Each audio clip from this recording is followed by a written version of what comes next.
It's time for the Morning Quickie with Sir William, the Duchess, and Cubbie Curt.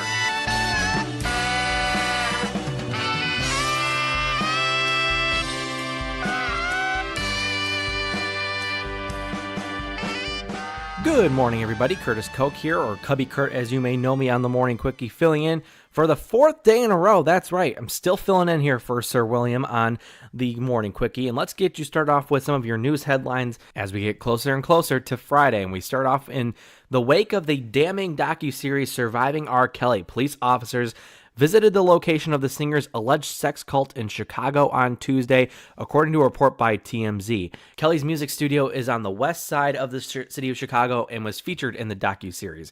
The studio also appeared to be vacant. However, sources told TMZ there was a party there on Tuesday night. According to the report, Tuesday marked Kelly's 52nd birthday, and the studio is currently listed for sale. In the docuseries, the parents of one of the singer's alleged victims goes to the studio and throw rocks at it, trying to get her to come outside. The Cook County attorney Kim Foxx held a news conference Tuesday in Chicago to discuss the allegations against R. Kelly, and Foxx urged any possible witnesses or victims to please talk to prosecutors.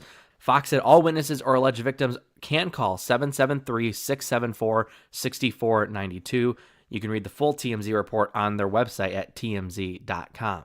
We look at the health side of McHenry County, as health officials are saying that the flu season is not at its peak yet, but they are still encouraging to get your flu shots heading into the cold and flu season in the spring. McHenry County is facing a rise in influenza viruses across all of McHenry County and all the Chicagoland area, and healthcare providers are encouraging residents to please go get vaccinated.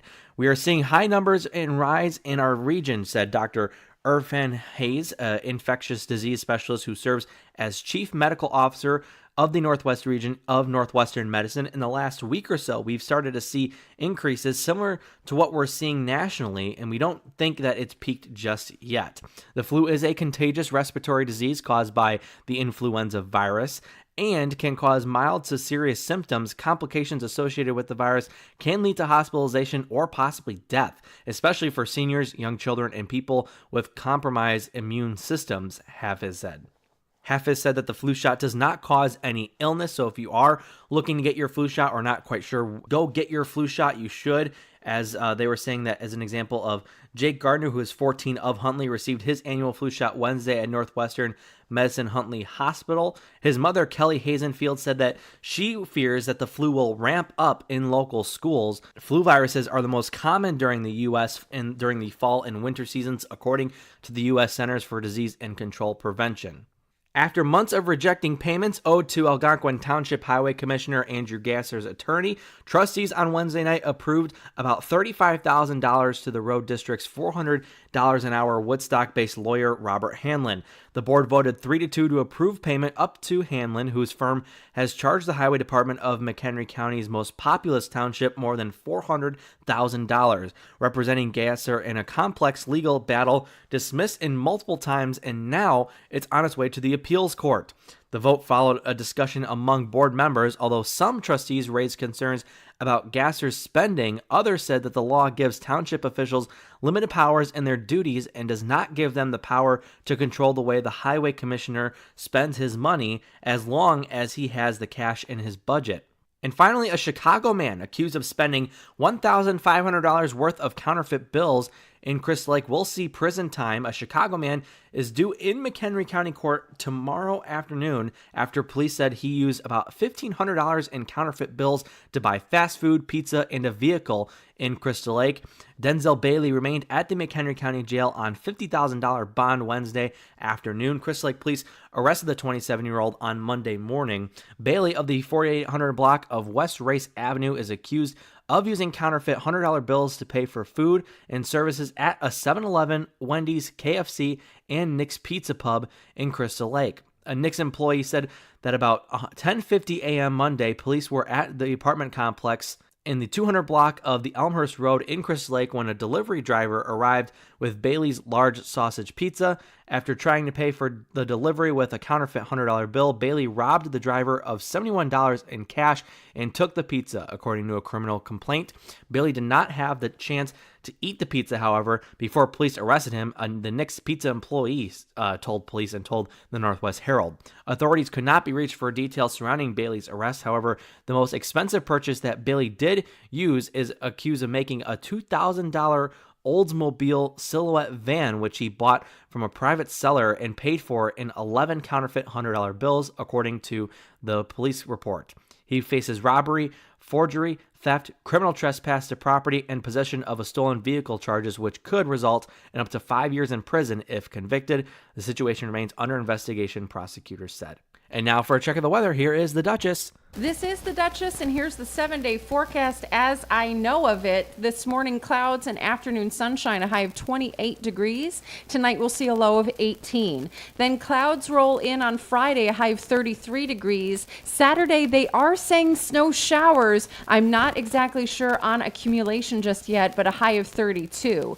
On Sunday, partly cloudy, a high of 32. Monday, mostly sunny with a high of 35. On Tuesday, mostly cloudy again with a high of 39 degrees, and on Wednesday, mostly cloudy, a high of only 34. And now it's time for your community calendar.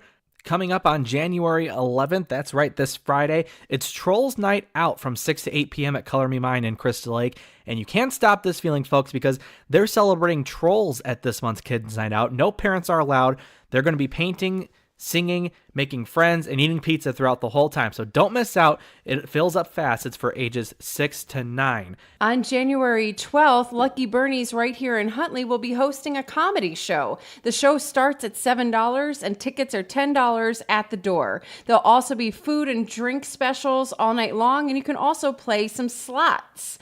Huntley Comedy Show will be featuring Anthony Fatez, and it starts at 7 p.m. Come in and laugh with the Lucky Bernie's team. Only $10 at the door. Lucky Bernie's is located right here in Huntley on 47. The exact address is 9810 North State Route 47. For more information, you can go online to www.luckybernies.com. Also taking place on Saturday, January 12th. It's Kids and Teens Paint from 10 a.m. to 12 p.m. It's a reoccurring event again at the Grand Oaks in Crystal Lake. You can do step-by-step instructions, bring a snack and drink, and register through the Crystal Lake Park District. You can find more info there. Also at Color Me Mine, we mentioned them earlier, it's a unicorn painting party on Sunday, January 13th from 11 a.m. to 1 p.m. Do you love unicorns as much as they do? Come celebrate with them and join them to paint in unicorns, eat sweets, and feel magical. You can find more information at Color Me Mine's website at colormemine.com. If you're a resident of Cary, Illinois, it's the preschool open house through the Cary Park District. If you're interested in registering your child for preschool for the 2019-2020 school year, the Cary Park District is hosting a preschool preview on Wednesday, January 16th from 5:30 to 7:30 p.m. at the Cary Park District Preschool, 1180 Silver Lake Road in Cary, Illinois. During the open house, visitors can meet with teachers, tour the classrooms, and receive program and registration information. The Cary Park District Preschool creates a positive, sensitive, and responsive environment to help children feel valued and grow with each learning experience. Parents, we aren't forgetting about you for $20 to $25, depending upon if you're a resident of Crystal Lake or not. Again, at the Grand Oaks, January 19th from 7 to 8:30 p.m., comedian Jay Harris will be your entertainment for the evening as you relax and enjoy the night out. Jay enjoys using his sarcasm to get his point across, and interactions with everyday people is his personal quirks that give him a unique perspective on life. Even so, his biggest target is himself. Even better, we can help with babysitting. Register the kids ages 4 through 11 for babysitting services just a few rooms away at Grand Oaks. On January 16th at noon, meet me at Tacos Locos for a ribbon cutting. It's not for Tacos Locos, however, they are hosting it in honor of Mo Fitness meal prep services. They provide quick, affordable, healthy meals for athletes and everyday people. I can tell you from the Duchess Fit side, this sounds like a beautiful marriage. I can't wait to talk to the owners of Mo Fitness meal prep services. If you've never been to a ribbon cutting here in in Huntley. They're super fun. It's a great way to get to know the new business owners and support them. It's January 16th at noon. And again, it's located at Tacos Locos, 12132 South Illinois 47. For more information, you can check it out online at huntleychamber.chambermaster.com. Today we are celebrating Save the Eagles Day. Save the Eagles Day is observed annually on the 10th of January. Some species of eagles are on the endangered list. However, due to the work of scientists and the public, the bald eagle was removed from this list in June of 2007. There are more than 70 species of eagles throughout the world. The only exception is Hawaii, where no species of eagles reside. Isn't that interesting? Poaching, pesticides, and other dangers continue to threaten the eagle populations. The more you know.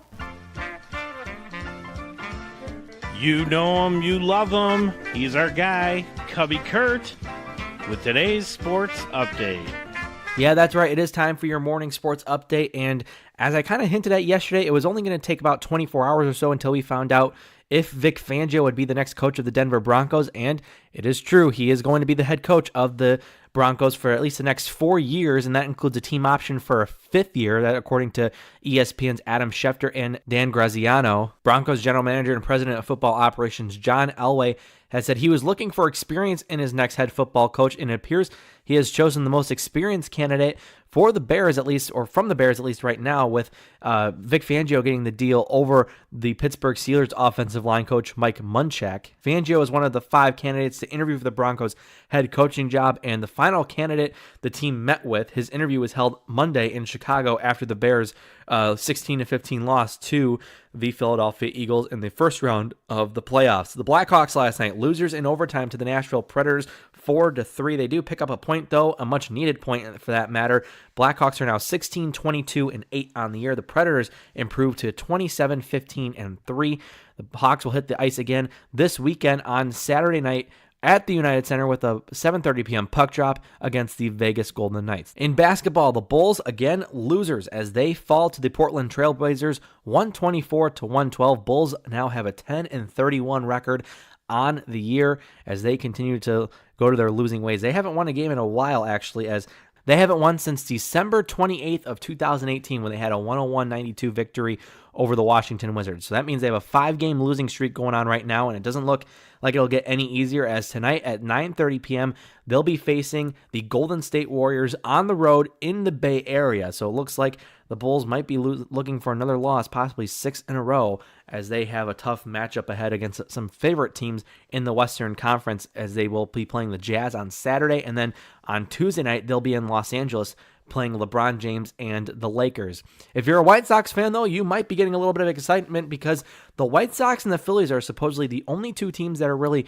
in the big hunt for Manny Machado. The Yankees were also to believe in there and also maybe be the preferred destination for Machado, but from what many reports have said, Machado's camp is seeking about $300 million plus, and currently the White Sox and the Phillies are not to believe to be close to that asking price, although the exact current offers aren't really known, and they can obviously change from here and now. But meanwhile, the Yankees, like I said, are believed to be the preferred destination. They have yet to make any official offer, though, and there's still no word on if there is a possible mystery team in that running. But the White Sox and the Phillies are so far the 2 frontrunners to land Manny Machado. The Brewers got better as they have signed veteran catcher Yasmani Grandal to a 1-year, $18.25 million deal. The 30-year-old Grandal, who turned down a 1-year, $17.9 million qualifying offer from the LA Dodgers and could have pursued a 4-year deal worth the excess of $50 million from the New York Mets. Instead, he wound up with the Brewers, who stretched beyond their planned budget to sign him,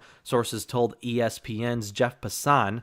So the Brewers getting stronger, and of course the Cardinals got stronger, acquiring Paul Goldschmidt earlier this offseason. It's going to be a tough offseason for the Cubs, so hopefully they can try to get something back there as well. But speaking of baseball, sticking to baseball news and our final sports story of the day, the San Francisco Giants have reportedly agreed to a 20-year contract to rename this stadium to Oracle Park. It formerly was AT&T Park, but they have now agreed to move on from that name, and they will be hosting it as Oracle Park, according to Henry Schulman of the San Francisco Chronicle. Of course, the ballpark was named AT&T Park from 2006 to 2018. San Francisco, like I said, they have a 20-year deal with Oracle, which is a computer technology corporation with headquarters in Redwood City, California, and that begins this year. And that is your morning sports update. Again, I'm Curtis Koch from The Morning Quickie. From all of us here at The Morning Quickie, Happy New Year. Unfortunately, we have been dealing with some major technical difficulties, but we are on the road to wellness. So thank you so much for tuning in today. And hey, do me a favor, tell 2 friends to listen to this as well. We really need your help to spread the word of The Morning Quickie. Give me time to reflect a bit, 'cause